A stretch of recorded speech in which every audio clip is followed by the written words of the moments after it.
Yo, what is going on, guys, and welcome to my dual wield 2H hybrid Dragonknight build. This thing hits like a truck. It has a ton of healing over time, ton of burst healing, healing during combat, a lot of mitigation as well, considering we're not using any armor buff. Um, and because we're hybrid, we are able to utilize all of our class abilities and our weapon abilities as well. So you're able to come up with a very nice combination here for this build. It's not the fastest build in the world, but coming in at about 5.6k fully buffed weapon and spell damage, it hits like a truck. Um, Now, if you guys have been following my channel for a while, you might have seen how long I've been playing this build and kind of get a sense of how special it is to me, but I've been playing it for even longer than I've started to upload on YouTube. I want to say that I started working on this build when the Pelennor set was released, but honestly it's been even longer than that because I have been playing a Dragonknight since launch, and obviously hybrids weren't a thing or viable at launch, but I had always been trying to make a dual build work since the beginning. And if you've been playing since then, you know that the weapon line wasn't and still isn't very strong. Um, but it's just honestly my favorite way to play. So I've been trying to make a build like this work for a very long time, and then once the panel set actually came out, and I started to work on this thing, I was able to see the combinations and stuff that was possible, and that's why I kind of put so much time into this, and that's why it's so special to me. Now, some of you might have already seen the build video that Christopher ESO has done for me, but it was a couple of patches ago, so some of you have been asking me questions, kind of thinking that it might be outdated and what am I running still. I'm pretty much running the same stuff, but I just wanted to give you guys an updated video nonetheless, and kind of go into a little bit more detail into the things that I chose and why I chose them. Excuse me. So if you guys enjoy the video and you want to support, hit that like button. I really appreciate it. If you're new here, you want to see more videos, hit that subscribe button as well. I upload about twice a week, so tons of content to see. But yeah, let's get into the video.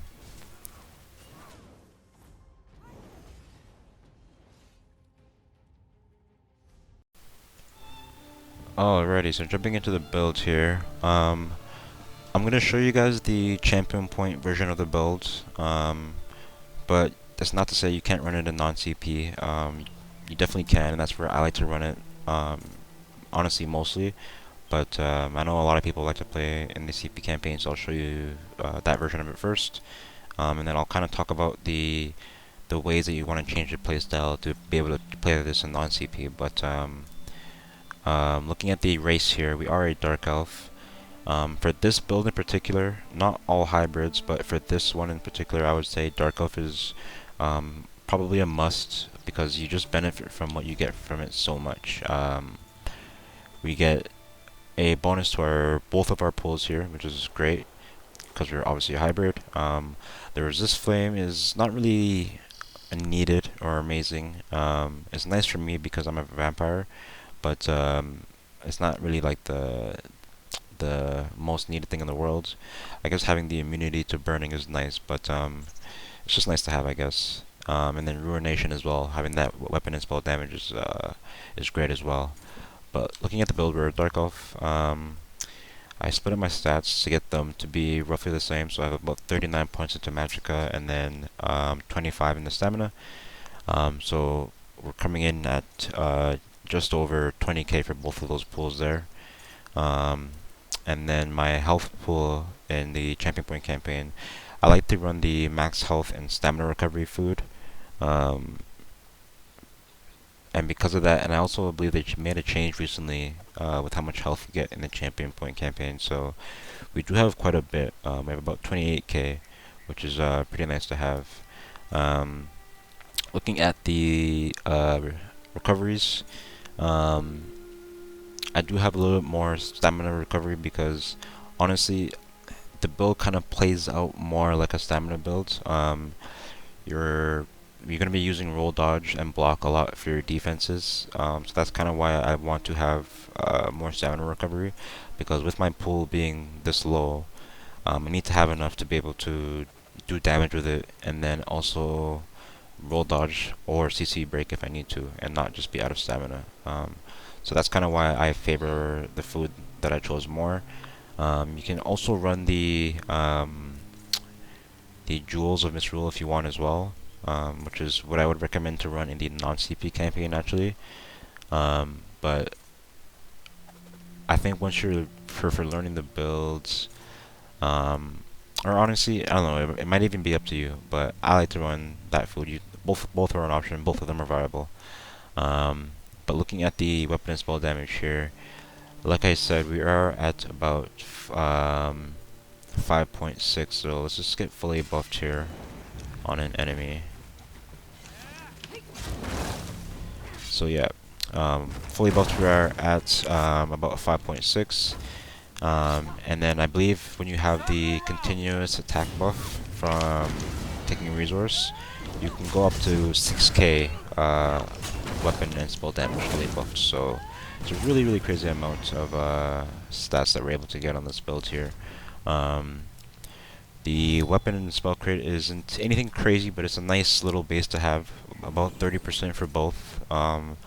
So my heals are going to be critting just often enough, my whip is going to be critting just often enough, and same thing for my stamina heals and damage abilities as well. Going into the resistances here, in the champion point campaign, this is not really, if I wasn't running any other mitigation or anything, this is not enough to have. But we are running Blood Spawn, which is where I get my major resolve and the spell resistance one from. It's not as it's not up as often as the armor buff, obviously. And honestly, you can make that change in your version of the build if you wanted to. But me personally, I just didn't really have space for this skill, so I decided to run Blood Spawn instead of that. And then DK is also kind of inherently tanky. And then I am also a vampire as well, so having that undeath passive really plays into why my resistances are as low as they are. But I did want to have a higher amount of critical resistance, so that's why we're starting at about 2.2k. But yeah, let's take a look at the items that I'm running here. So like I said just now, I'm running the Blood Spawn set. I have infused on the helmet here and impenetrable on the shoulders, and then I'm running a triglyph on the helmet. Honestly, I would recommend, if you can afford it, at least purple ones. I only run 3 on the chest, leg, and the helmet here, but if you can't afford them, I think you can get by just mixing up your enchants. Your stats might not look exactly like this, but you could probably get by without it. But I'd recommend trying to get at least 3 if you can. The first 5-piece that we're running is obviously Pelinals, which is what I'm using to be able to convert my my weapon values. I have it on the chest piece, the gloves, the legs, and my weapons. On my chest piece I have infused, and I also have that triglyph, like I said. And then everything else other than my chest and my legs and my helmet is impenetrable. So on the gloves and the legs here, I have impenetrable and infused. And then the second set that I'm running is Sunder Flame, obviously. I have that on my belt, my boots, and my jewelry. Yeah, I didn't really care to go for the gold. I'm kind of not really rich, so I feel like the purple is fine. But like I said, impenetrable on these guys as well. And then the jewelry, I decided to go for infused on all of them. So that's part of the reason why I'm able to get such a high weapon and spell damage value here. So we're getting 262 on each piece here, which is really nice. And then looking at the weapons, like I said, my weapons are Pelinals. I only have Pelinals on my main bar, honestly. But I'll kind of go into that in 1 second here. So my main sword is Nirnhorn, which is what I kind of want any stamina build, or some magic builds as well. But I have Nirnhorn with a flame damage enchant on that, and then my offhand is a infused with a poison enchant. I was running disease for a very long time, but with the change that they made to the combustion passive. I decided to run poison just to see if I like the change, and I feel like I do. But you can decide to run disease there if you want, because we don't really have any other form of healing debuff, so that's kind of why I liked running it on my infused weapon there. For my 2H, I'm running the Asylums. Now, this is not a must for the build. This is just kind of something that I decided to get after playing it for so long, and I was looking at things that I could add on to it to make it better.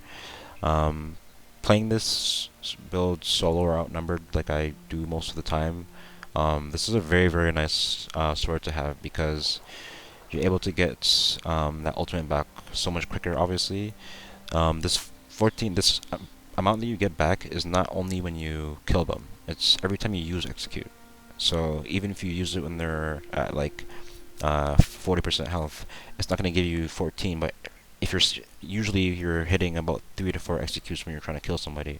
So there's a lot of ultimate that you're getting back by using this. And then I have the weapon damage and spell damage enchant on there. But like I said, you don't really need this if you can't get it or you don't have it currently.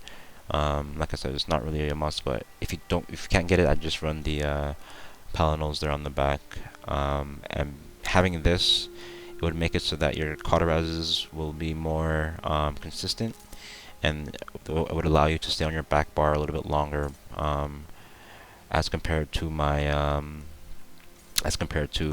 not running it. Now my Magica recovery is a little bit low. I didn't go over that, but we aren't using too many high cost magical abilities, which I'll go into in a second here. But this kind of makes up for how low our Magica recovery is, because Battle Roar, as you know, is a very, very strong passive, and that's kind of how we make up for the Magica. You kind of want to space out your Magica use throughout the fight if you can, and then usually by the time you're punched and out of stats, that's kind of when you're ready to use one of your ultimates. And then you get so much more value for it back, because you're getting all three of those pools back, which you're going to use. But yeah, those are the items. Let's go into the abilities really quick.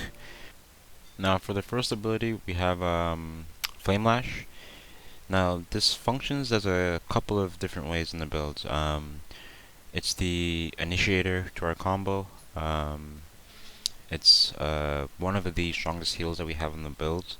You can use that defensively as well. If you're about to take a lot of damage, or if you've taken a lot of damage, you can just go for a roll dodge and like go for a power lash off balance. You can get a very, very big kill really quick.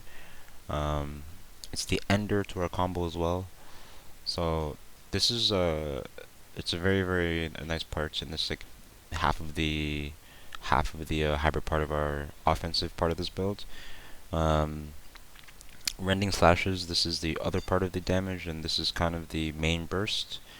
And I kind of want to explain a little bit how the burst works, because I haven't really talked about it or explained how it kind of goes off, or why I'm doing so much damage. It's not just this set, it's not just Sunder Flame that's doing that extra bit of damage. There's actually a lot more things that are going on as well.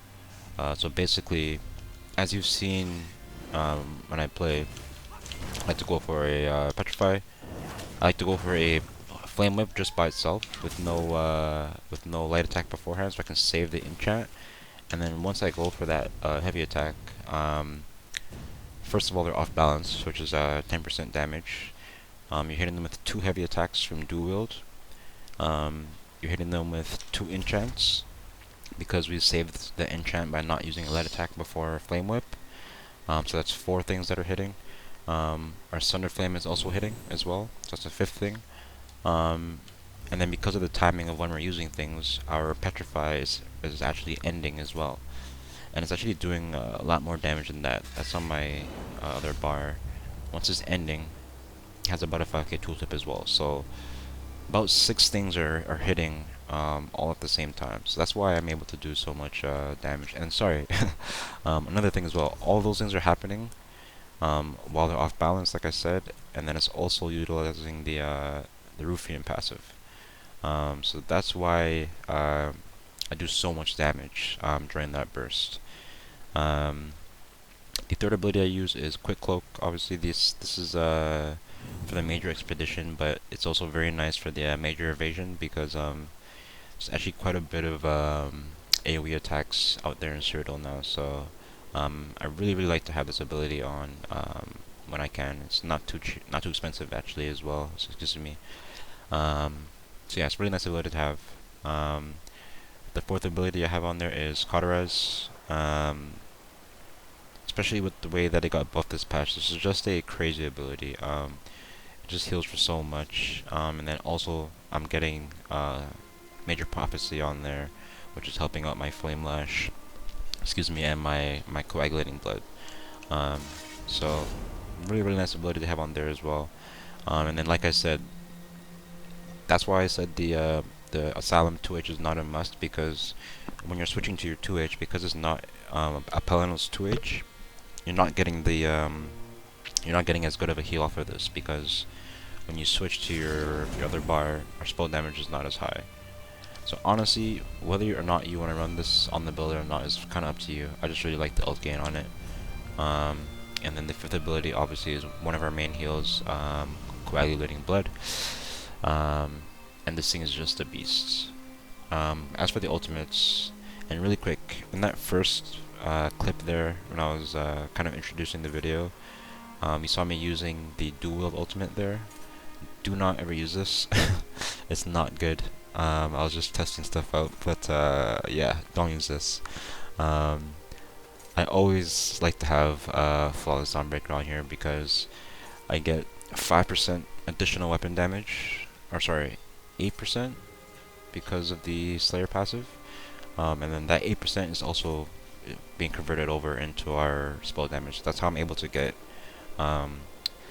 close to 6k, and then even 6k when I have my when I have that continuous attack buff up. And then on the back bar here, we are running Executioner, because I just really feel like it's really hard to run without an Execute.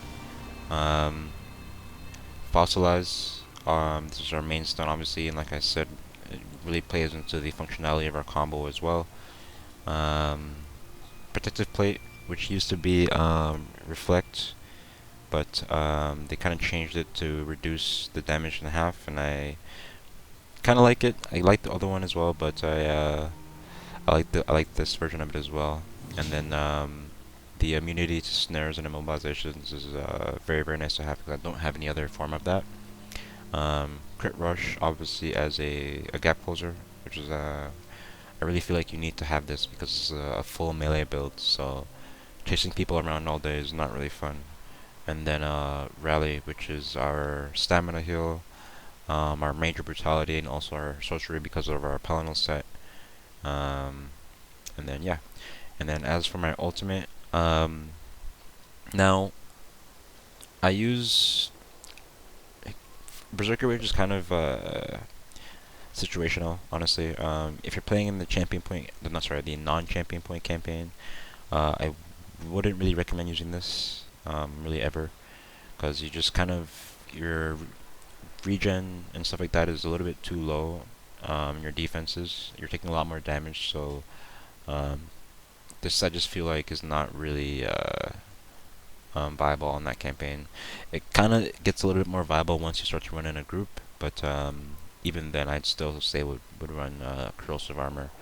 But once you get into the champion point campaign, you have a lot more sustain, a lot more regen, a lot more healing, a lot more damage as well. So that's when this ability becomes more viable. And the reason why I like to use the Berserker Rage morph over the Onslaught morph is because I don't use this as like a killing blow ultimate. I kind of use it as an opener. Whenever I'm in a outnumbered fight, and I'll kind of show you a clip of how what I mean by this. The 8 seconds of immunity to immobilizations and stuns and everything like that is very helpful in setting up my combo, because this is a very specific combo where I have to fossilize them, go into my whip, heavy attack, and do all of that. You can't really do it in any other order, and then once you go on somebody, or once you engage on somebody, excuse me, usually when they're in a group and then somebody else sees you go on them, the first thing they're gonna do is throw a stun on you. And if you get stunned, it just really throws off the timing of the combo. Usually the person just breaks out of the stun at that point and they can get out. But with Berserker Rage, I can use it to kind of chunk them, which gets them low enough for me to kind of ensure that kill. And then it gives me that 8 seconds to get my combo off on that guy, and then if I can kill him quick enough, even get it off on the second guy as well. So that's really why I like to use this ultimate, and I'll kind of show you guys how this works in action. But for the champion points, really quick, on the tower tree, I'm running 36 points as a break free. Got 68 into Mooncap and 55 into Arcanist for that for both of those recoveries, but I have a little bit more into the stamina one, obviously, because we get a higher value for that. And I have a little bit of points into tenacity as well, because this is a heavy attack based build. It's nice to just have that little bit of extra stamina gain back from it, since we are using it very often. 48 into tumbling, because we are roll dodging a lot, and 34 into Shadow Ward, because these are kind of the main ways that you're kind of being defensive, aside from your heals, obviously. In the Apprentice, I have 44 into Elemental Expert to help out that Flame Whip, and then 31 into Spell Erosion, just to get a little bit of spell penetration as well. 78 into Master Arms, and then 42 into Physical Weapon Expert to help out with those heavy attacks. And then you want to get at least 120 into this, because Tactician helps out so much, because like I said, you can use this defensively to get that quick Power Lash heal off if you're low in a fight. In the Ritual Tree here, I have about 2,000 into Piercing, just to get a little bit of physical penetration. I don't really feel like you need too much. And then about 11% into Mighty here. Looking at the Steed, I've got about 29 into Medium Armor Focus, just to get a little bit more resistance, because we're not running that consistent armor buff. 31 into Ironclad, 48 into Resistance, 26 into Thick Skinned. Honestly, I would maybe take a little bit out of these and put a little bit more into Thick Skins. I've been playing over the last couple of days, and like it's kind of hard to play with this amount of Thick Skins and having no purge, because a lot of builds now are based on damage over time, especially DKs. So I would maybe take out about 10 points each out of this and put that into Thick Skins. And then last but not least, I have about 53 into Quick Recovery. But yeah, really quick before I get into the fights for the builds, I mentioned that I kind of wanted to really quickly talk about how you play the build out in non-CP. And it's really honestly just kind of crutching on that on the corrosive armor, and then also being aware that you don't have as much regen and as much healing. I think the healing is like the biggest part. The amount more healing you get in the champion point campaign is just insane. So you can like almost run Coagulate as like a main heal in the champion point campaign. Like it's really crazy. But going to the non-champion point campaign, that's where everything kind of balances out. So your healing is not as good. It's still very good, don't get me wrong, but it's not as crazy as it is in the champion point campaign. So because of that, you have to play a lot more carefully. And then because your regens are also lower as well, that's why I kind of feel like corrosive armor is a must in that campaign.